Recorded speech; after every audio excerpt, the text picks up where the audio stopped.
Hello students, welcome to Shiny Max. 8ஆம் வகுப்பு பயிற்சி 1.3ல் முதல் கொஸ்டின் பார்க்கலாம்.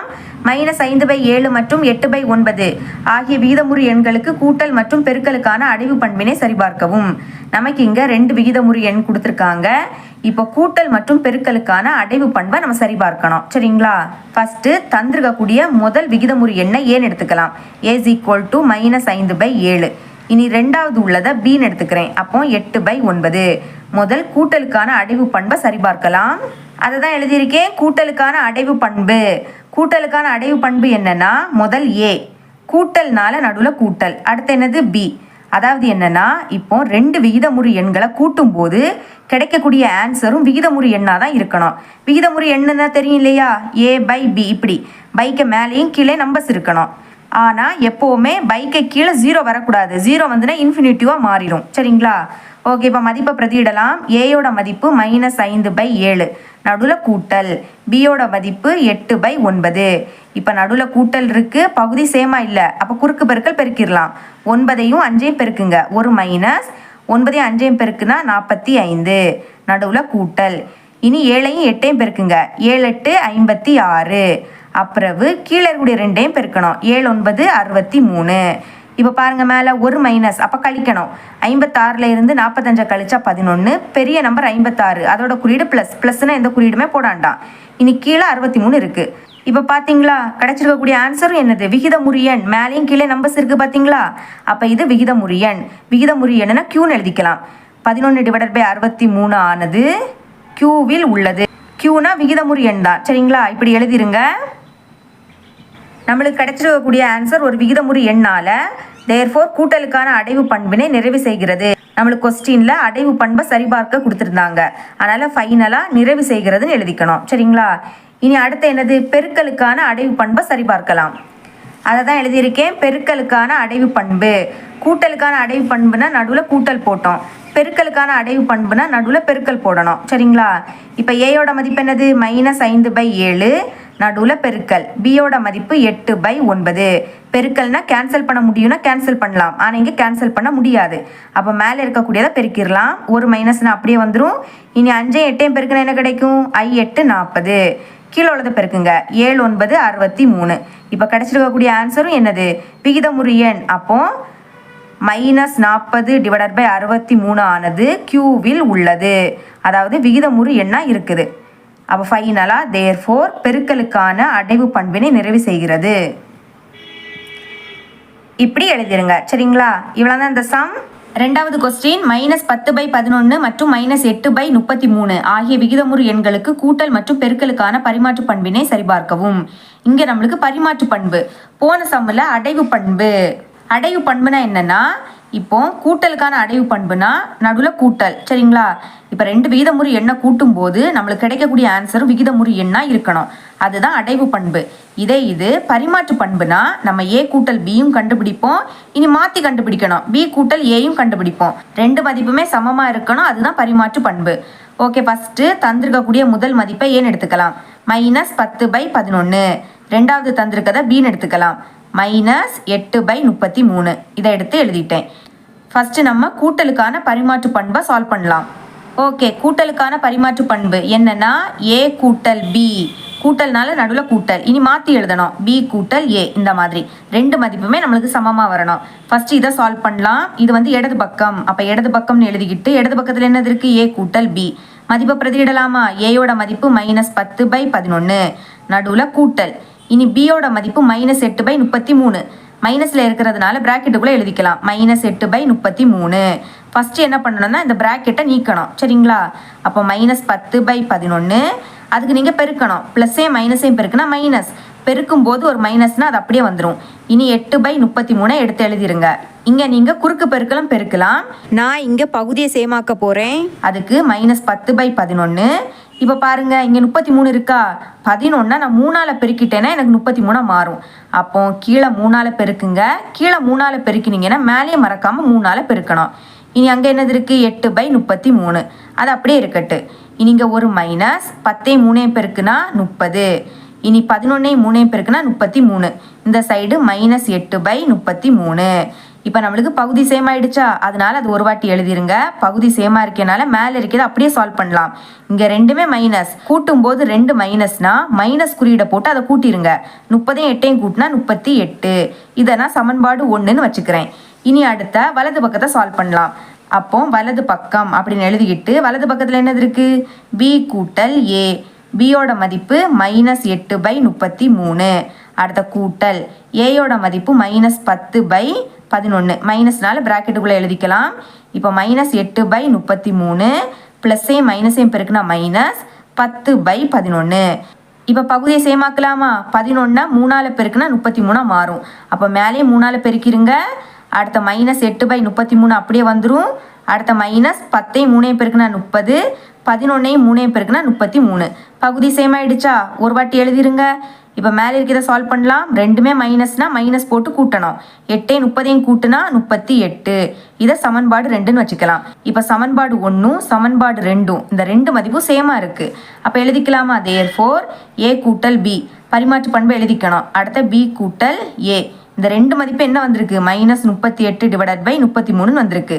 நமக்கு இங்கே 2 மதிப்பும் சேமாக வந்திருக்கிறதுனால therefore கூட்டலுக்கான பரிமாற்று பண்பினை நிறைவு செய்கிறதுன்னு எழுதிருங்க. இனி பெருக்கலுக்கான பரிமாற்று பண்பு அது வேற எதுவுமே இல்லை, இங்கே கூட்டல் இருக்கக்கூடிய இடத்துல பெருக்கல்னு போடணும். இனி பெருக்கலுக்கான பரிமாற்று பண்பு a பெருக்கல் b = b பெருக்கல் a சால்வ் பண்ணலாம். ஃபர்ஸ்ட் இடது பக்கத்தில் என்னது இருக்கு, a பெருக்கல் b மதிப்பை பிரதியிடலாம். ஏயோட மதிப்பு -10/11. அடுத்த பெருக்கல். இனி பியோட மதிப்பு -8/33. பெருக்கல் இருக்கிறதுனால நான் பிராக்கெட் போடலை, ஓகேங்களா. இனி பாருங்க, பெருக்கல்னாலே நம்மளுக்கு கேன்சல் பண்ண முடியும்னா கேன்சல் பண்ணலாம், இல்லாட்டா மேலே இருக்கிறத பெருக்கி எழுதிடணும். இங்கே கேன்சல் பண்ண முடியாது, அப்போ பெருக்கிடலாம். பெருக்கும்போது 2 மைனஸ்னா ப்ளஸ் ஆகிடும். ப்ளஸ்னா குறியிடணும் போடாண்டாம். இனி 10ஐயும் 8ஐயும் பெருக்குன்னா என்ன கிடைக்கும், 80ன்னு கிடைக்கும். இனி 11ஐயும் 33ஐயும் பெருக்குனா 363ன்னு கிடைக்கும். நீங்கள் சைடில் பெருக்கி பாருங்க, சரிங்களா. ஓகே, இதுக்கு மேலே இதை சுருக்க முடியாது, அப்போ இதை சமன்பாடு 1ன்னு வச்சுக்கலாம். இனி வலது பக்கத்தில் என்னது இருக்குது, பி பெருக்கல் ஏ சால்வ் பண்ணலாம். பியோட மதிப்பு -8/33. அடுத்த பெருக்கல் ஏயோட மதிப்பு -10/11. இப்போ பாருங்க, மைனஸ் பெருக்கும்போது ப்ளஸ் ஆகிடும். இனி 8ஐயும் 10ஐயும் பெருக்குனா என்ன கிடைக்கும், 80ன்னு கிடைக்கும். அடுத்த 33ஐயும் 11ஐயும் பெருக்குனா 363. இதை சமன்பாடு 2ன்னு வச்சுக்கலாம். இப்போ இந்த ரெண்டுமே என்னது, சமமாக இருக்குது. இந்த மதிப்பும் சேமாக இருக்குது. அப்போ எழுதிக்கலாமா, ஏ பெருக்கல் பி = b பெருக்கல் ஏ. 2 மதிப்பும் என்ன கிடைச்சிருக்கு, 80/363. 2 மதிப்பும் சேமாக வந்தனால இப்படி எழுதிருங்க. therefore பெருக்கலுக்கான பரிமாற்று பண்பினை நிறைவு செய்கிறது. ஓகே, இவ்வளோதான் இந்த சம். மூணாவது கொஸ்டின் பார்க்கலாம். -7/9, 5/6 மற்றும் -4/3 ஆகிய விகிதமுறு எண்களுக்கு கூட்டல் மற்றும் பெருக்கலுக்கான சேர்ப்பு பண்பினை சரிபார்க்க. இங்கே கூட்டல் மற்றும் பெருக்கலுக்கான சேர்ப்பு பண்பை சரிபார்க்கணும், ஓகேங்களா. எப்போவுமே ஃபஸ்ட்டு தந்திரக்கூடிய மதிப்பை ஏன்னு எடுத்துக்கணும். அப்போ a = 7/9. ரெண்டாவது கொடுத்துருக்கிறது b = 5/6. மூணாவது தந்திரக்கூடியது c = -4/3. சேர்ப்பு பண்பை பொறுத்த வரைக்கும் மொத்தமாக 3 மதிப்பு கொடுத்துருப்பாங்க. முதல் கூட்டலுக்கான சேர்ப்பு பண்பை எழுதிக்கலாம். அதுதான் எழுதியிருக்கேன். கூட்டலுக்கான சேர்ப்பு பண்பு என்ன வரும்னா a கூட்டல் b கூட்டல் c. இங்கே மொத்தமாக 3 மதிப்பு இருக்குது, அதை தான் எழுதியிருக்கேன். முதல் பியையும் சியையும் பிராக்கெட்டுக்குள்ளே எழுதணும். இங்கே அதே மாதிரி a கூட்டல் b கூட்டல் c. இங்கே ஏயையும் பியையும் பிராக்கெட்டுக்குள்ளே எழுதணும், சரிங்களா. நம்ம 2 பக்கமும் சால்வ் பண்ணணும், 2 மதிப்பும் சமமாக வரணும். முதல் இடது பக்கத்தை சால்வ் பண்ணலாம். அப்போ இடது பக்கம் அப்படின்னு எழுதிக்கிட்டு இடது பக்கத்தில் என்னது இருக்குது, a கூட்டல் b கூட்டல் c. இனி ஏயோட மதிப்பு என்னது, -7/9. இங்கே கூட்டல்.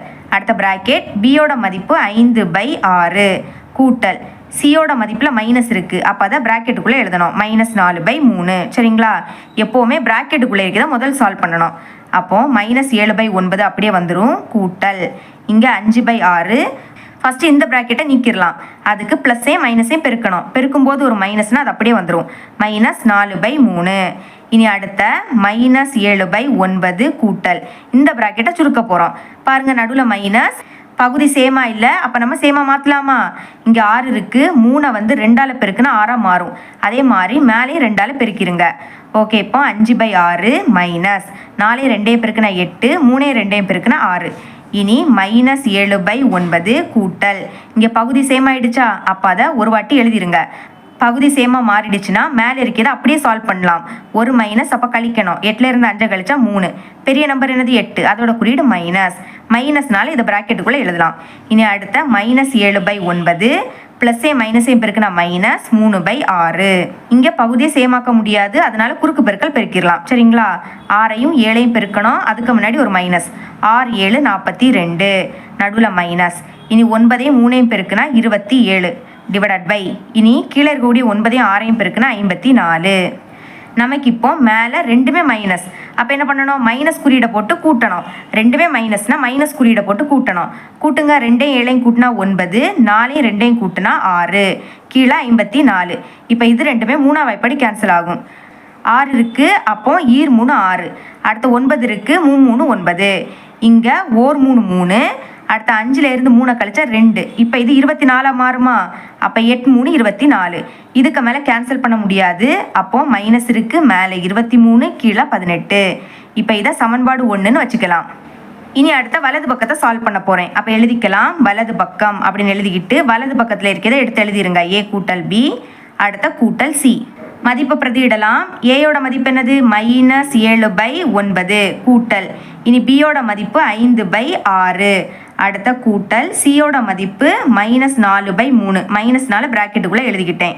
அடுத்த இங்கே பாருங்கள், நடுவில் கூட்டல் இருக்குது, பகுதி சேமா இல்லை. அப்போ நம்ம குறுக்கு பெருக்கலை பெருக்கிடலாம். ஒரு மைனஸ். 7ஐயும் 6ஐயும் பெருக்குனா 42, நடுவில் கூட்டல். இனி 9ஐயும் 5ஐயும் பெருக்குனா 45, கீழே இருக்கிற 2ஐயும் பெருக்குங்க. 9ஐயும் 6ஐயும் பெருக்குனா 54. அடுத்த ப்ளஸ்ஸே மைனஸையும் பெருக்குனா -4/3. இங்கே என்ன பண்ண போகிறோம்? ஒரு மைனஸ்னால் கழிக்கணும். கழிக்கலாமா? 45ல் இருந்து 42 கழிச்சா 3. பெரிய நம்பர் 45, அதோட குறியீடு ப்ளஸ். ப்ளஸ்னால் எந்த குறியீடுமே போடாண்டா. கீழே 54. இங்கே வந்து -4/3. இப்போ இது ரெண்டுமே 3ஆம் எப்படி கேன்சல் ஆகும். கேன்சல் பண்ணிக்கிட்டு சால்வ் பண்ண ஈஸியாக இருக்கும். அப்போ ஓர் 3 3. இங்கே வந்து ஓர் 3 3, பாக்கி 2. இது இப்போ 24. அப்போ 8 3 24. இதுக்கு மேலே கேன்சல் பண்ண முடியாது. மேலே 1 இருக்குது, கீழே 18. இங்கே -4/3. நடுவில் மைனஸ் இருக்குது, அப்போ குறுக்கு பெருக்கல் பெருக்கலாம், இல்லைன்னா பகுதியை சேமாக்கலாம். இங்கே பகுதியை சேமாக்க முடியும். 3 6ஆல் பெருக்குனேன்னா 18 மாறும். அப்போ மேலேயும் 6ஆல் பெருக்கிருங்க. அப்போ 1 மைனஸ், கீழே எழுதிக்கலாம். கீழே என்னது இருக்குது? 18. அப்புறம் 4 6 24, அடுத்த 3 6 18. இப்போ பகுதி சேம் ஆயிடுச்சா? அப்போ அந்த பகுதியை ஒரு வாட்டி எழுதிருங்க. இங்கே ஒரு மைனஸ், அப்போ கழிக்கணும். 24 இருந்து 1 கழிச்சா 23. பெரிய நம்பர் 24 தானே, அதோட குறியீடு மைனஸ். அப்போ மைனஸ் அப்படியே வந்துடும். இதை சமன்பாடு 2ன்னு வச்சுக்கலாம். இப்போ சமன்பாடு 1ல் இருக்கக்கூடிய மதிப்பும் 2ல் இருக்கக்கூடிய மதிப்பும் சேமாக இருக்குது. அப்போ எழுதிக்கலாமா? தேர்ஃபோர் சேர்ப்பு பண்பை எழுதிக்கணும். கூட்டலுக்கான சேர்ப்பு பண்பு a கூட்டல் b கூட்டல் c அப்புறவு சமம் a கூட்டல் b கூட்டல் c. ரெண்டு மதிப்பு என்ன வந்து -23/18. தேர்ஃபோர் கூட்டலுக்கான சேர்ப்பு பண்பை நிறைவு செய்கிறதுன்னு எழுதிருங்க.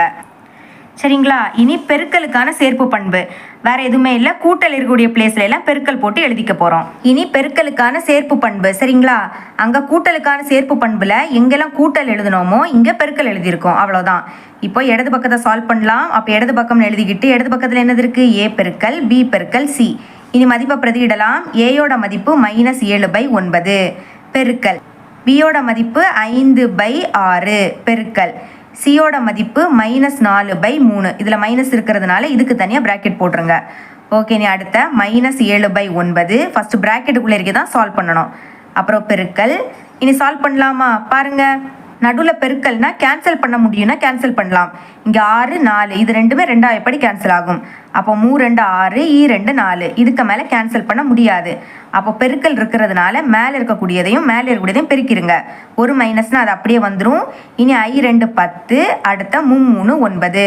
வேணாம், இதை ப்ராக்கெட்டுக்குள்ளே போட்டுக்கலாம். இங்கே பெருக்கல். அப்போ பெருக்கலாமா? இங்கே கேன்சல் பண்ண முடியாது, அதனால் பெருக்கிடுங்க. பெருக்கும்போது 2 மைனஸ்னால் ப்ளஸ் ஆகிடும். ப்ளஸ்னால் எந்த குறியீடுமே போடாண்டா. இனி 7ஐயும் 10ஐயும் பெருக்குனா 70, அடுத்த 9ஐயும் 9ஐயும் பெருக்குனா 81. இதை சமன்பாடு 1ன்னு வச்சுக்கலாம். அடுத்த வலது பக்கத்தை சால்வ் பண்ணலாமா? அப்போ வலது பக்கம் அப்படின்னு எழுதிக்கிட்டு வலது பக்கத்தில் என்னது இருக்குது? a பெருக்கல் b அப்புறம் பெருக்கல் c. மதிப்பை பிரதியிடுங்க. ஏயோட மதிப்பு -7/9 பெருக்கல்.